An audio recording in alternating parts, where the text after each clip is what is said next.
sobre uma história. O pé de pera e suas estações. Quantos aqui conhecem uma pereira? Quantos conhecem um pé de pera? Gente, o que é isso? Pouquíssimas pessoas conhecem um pé de pera, a sua folhagem, os seus ramos, os seus galhos. É uma árvorezinha diferente, entendeu? Com folhas bonitas, mas muito sensíveis.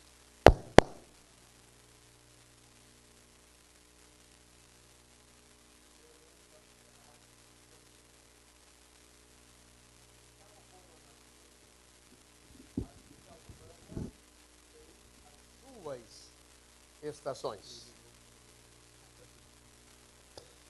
Tal como a natureza, a vida humana tem suas estações. Nossa existência precisa ser compreendida também a partir dos seus contrastes.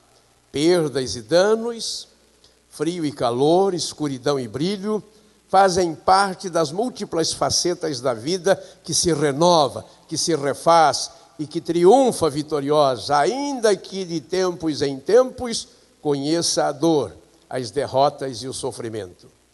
São as estações da vida como momentos necessários da nossa existência. E enquanto eu estou falando aos irmãos, eu estou me lembrando de uma jovem, Laís, que ontem lá em Utah, em Salt Lake City, nos Estados Unidos, uma atleta que sofreu um acidente e o seu estado de saúde é precário. Teve que ser operada, sofreu uma cirurgia em caráter de urgência e hoje eu estava acompanhando o seu noticiário lá em Salt Lake City, no estado de Utah, que é o centro dos Mormons, né, nos Estados Unidos, onde são realizados os esportes de inverno, e o seu quadro de saúde inspira cuidado. A sua situação é grave.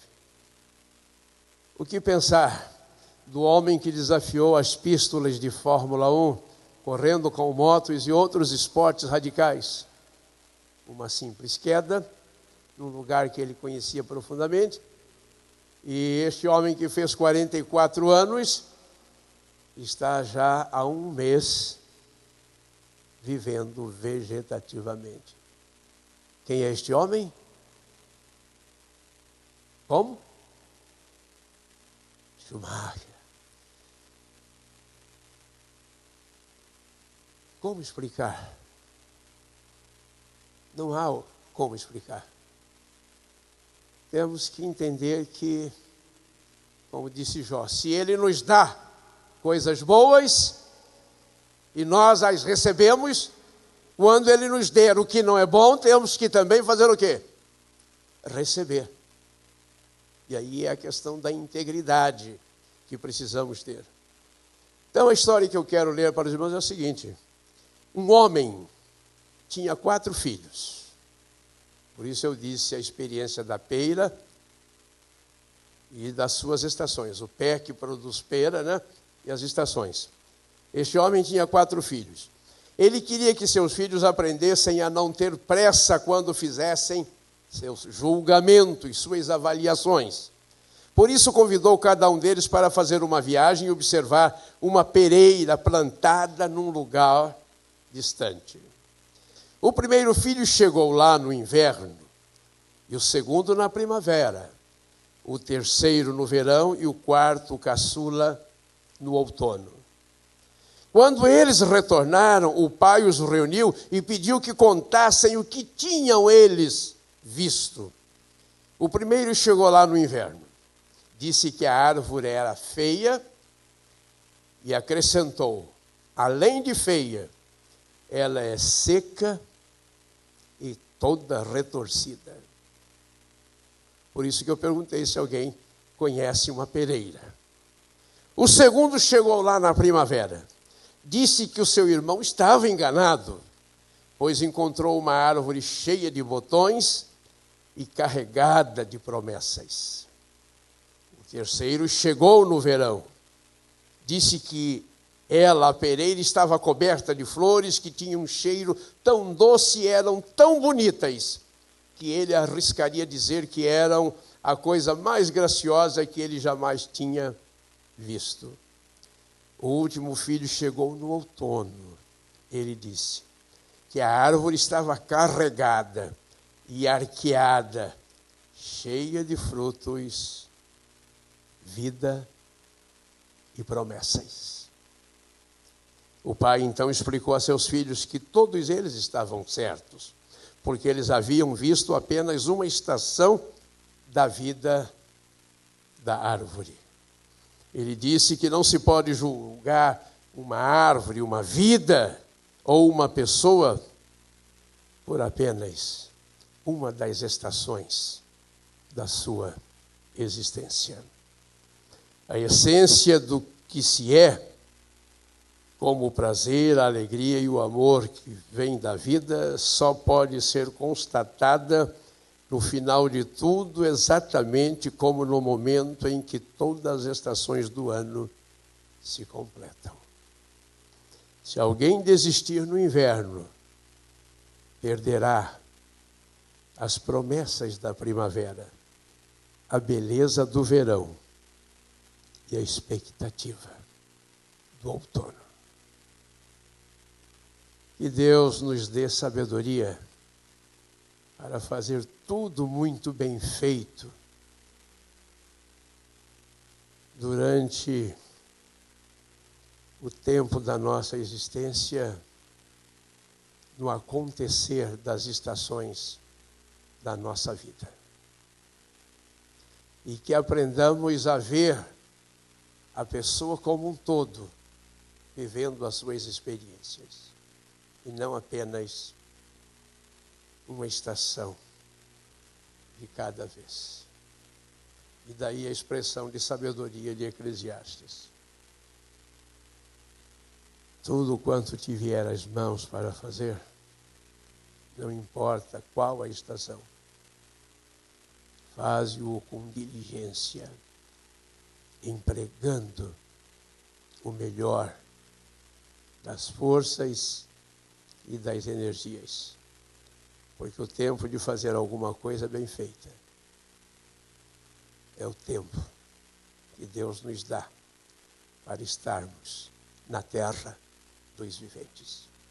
Que Deus nos ensine a vivermos as estações na dependência daquele que é tudo em todos. Amém.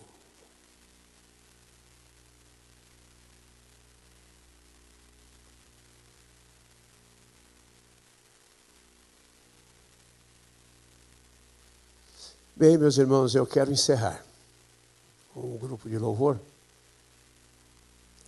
Mas antes do grupo de louvor cantar, eu quero pedir que a gente possa orar, interceder pelas famílias enlutadas. Se alguém diz, bem, isso não me atinge, porque não é da minha família, está muito equivocado. Um dos princípios básicos do cristianismo é que não importa qual estação que estejamos vivendo, é alegrar-se com os que se alegram e chorar com os que choram. Então, que nós pudéssemos, como igreja, ter um momento de oração silenciosa, né? Nós e Deus, expressando para Ele o desejo do nosso coração em relação a estas famílias.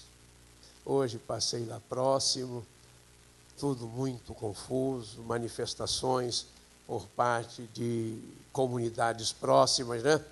Quer dizer, ontem houve um confronto sério à noite, as pessoas estão revoltadas.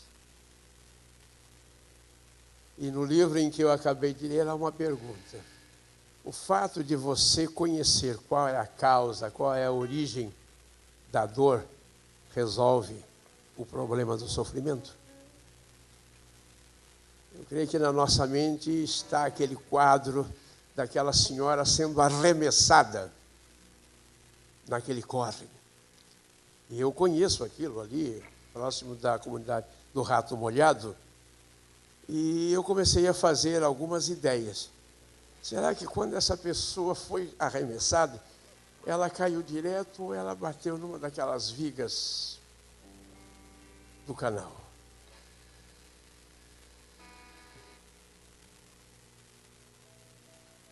Meus irmãos, a gente não consegue descrever a dor, a tristeza, o sofrimento das pessoas. Jesus um dia olhou para uma cidade e chorou. Chegou junto de um túmulo e igualmente chorou. Por isso Paulo lembra que não importa em qual estação da vida estejamos vivendo, é importante que tenhamos em nós o mesmo sentimento que houve em Cristo Jesus. Curvemos as nossas cabeças e por um instante vamos orar pelas famílias enlutadas, vamos olhar pela Laís, lá nos Estados Unidos, no estado de Utah, para que Deus esteja visitando aquela jovem, trazendo consolo para a sua família, que as misericórdias do Deus Altíssimo estejam neste momento trazendo consolo, paz, vitalidade, esperança. As famílias enlutadas, aqueles 5 que estão internados em diversos hospitais da nossa cidade. Orar por nós mesmos, para que Deus nos dê sabedoria, para sabermos viver as estações da vida no curso da nossa existência. Ó Deus, nós queremos colocar sobre o teu altar aqueles que sofrem, aqueles que estão machucados pela dor da separação, da tristeza e da saudade. Nós colocamos sobre o teu altar os familiares, ó Deus, de pessoas que partiram, alguns que se foram precocemente. Ó Deus, eles estão vivendo experiências que lembram o vale da sombra da morte. Mas nós te pedimos que os conduzas para pastos verdejantes e águas cristalinas. E que a tua bondade e a tua misericórdia repousem sobre eles. Que sejas para eles o amigo que eles precisam ter nesta estação da vida, no curso da existência. Ó Deus, contempla o desejo do nosso coração.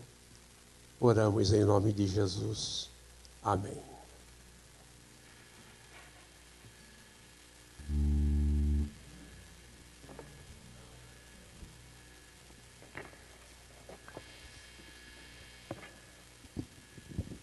Som.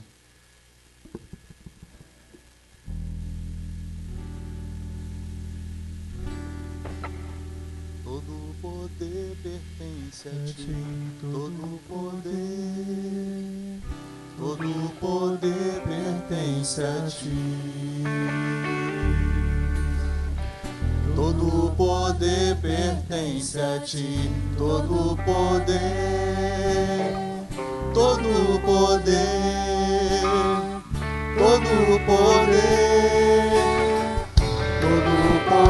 pertence a ti, todo poder pertence a ti. Todo poder pertence a ti, todo poder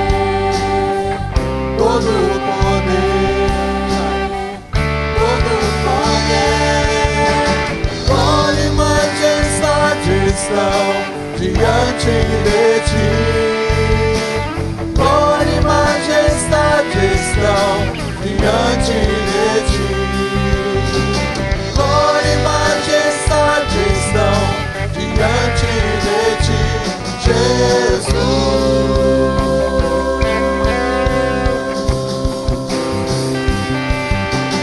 Glória e majestade estão diante de ti. Glória e majestade estão diante de ti. Glória e majestade estão diante de ti, Jesus.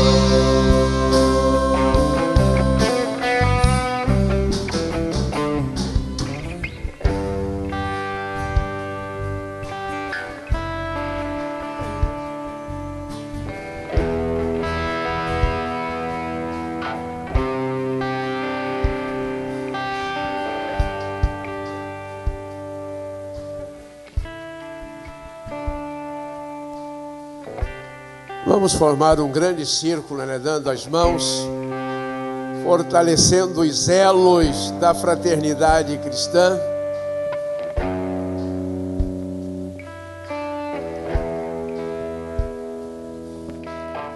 E que juntos vivamos com o irmão pelo qual Cristo também morreu. Não só as nossas estações, mas as estações deles também. Paulo lembra que cada um deve levar a sua própria carga, né? Mas não nos esqueçamos de levar as cargas uns dos outros, né? E que Deus, através do seu Espírito, coloque no nosso coração e nos nossos lábios uma mensagem de edificação. E que não façamos como os amigos de Jó, que não disseram que Deus era amor, que Deus era bondade e que Deus era misericórdia. E eu quero convidar a igreja para juntos recitarmos nesta hora o Salmo 23. E também lembrar que pastor Joaquim e pastora Veleda chegaram na tarde de hoje, chegaram bem, não é? Mas bastante cansados, não é? Desta maratona pelo Nordeste, ali na 94ª Assembleia da Convenção Batista Brasileira. Então vamos também agradecer a Deus pela chegada do nosso apóstolo, juntamente com a pastora Veleda. Na nossa caminhada, nas estações, nós precisamos de um pastor. E o pastor por excelência está descrito no Salmo 23. Jesus disse que o bom pastor dá a sua vida pelas suas ovelhas.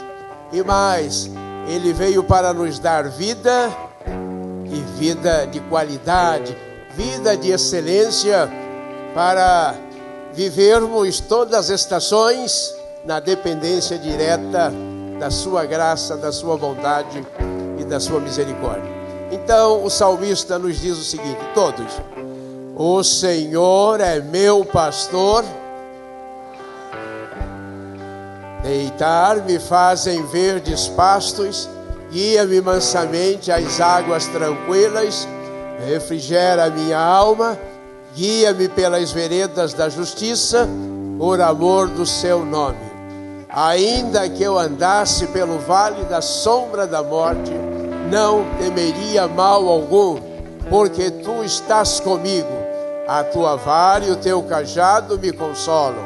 Preparas uma mesa perante mim, na presença dos meus inimigos. Unges a minha cabeça com óleo. Certamente que a bondade e a misericórdia me seguirão todos os dias da minha vida, e habitarei na casa do Senhor por longos dias. E o povo de Deus diz: amém. Cumprimente o irmão que está do seu lado.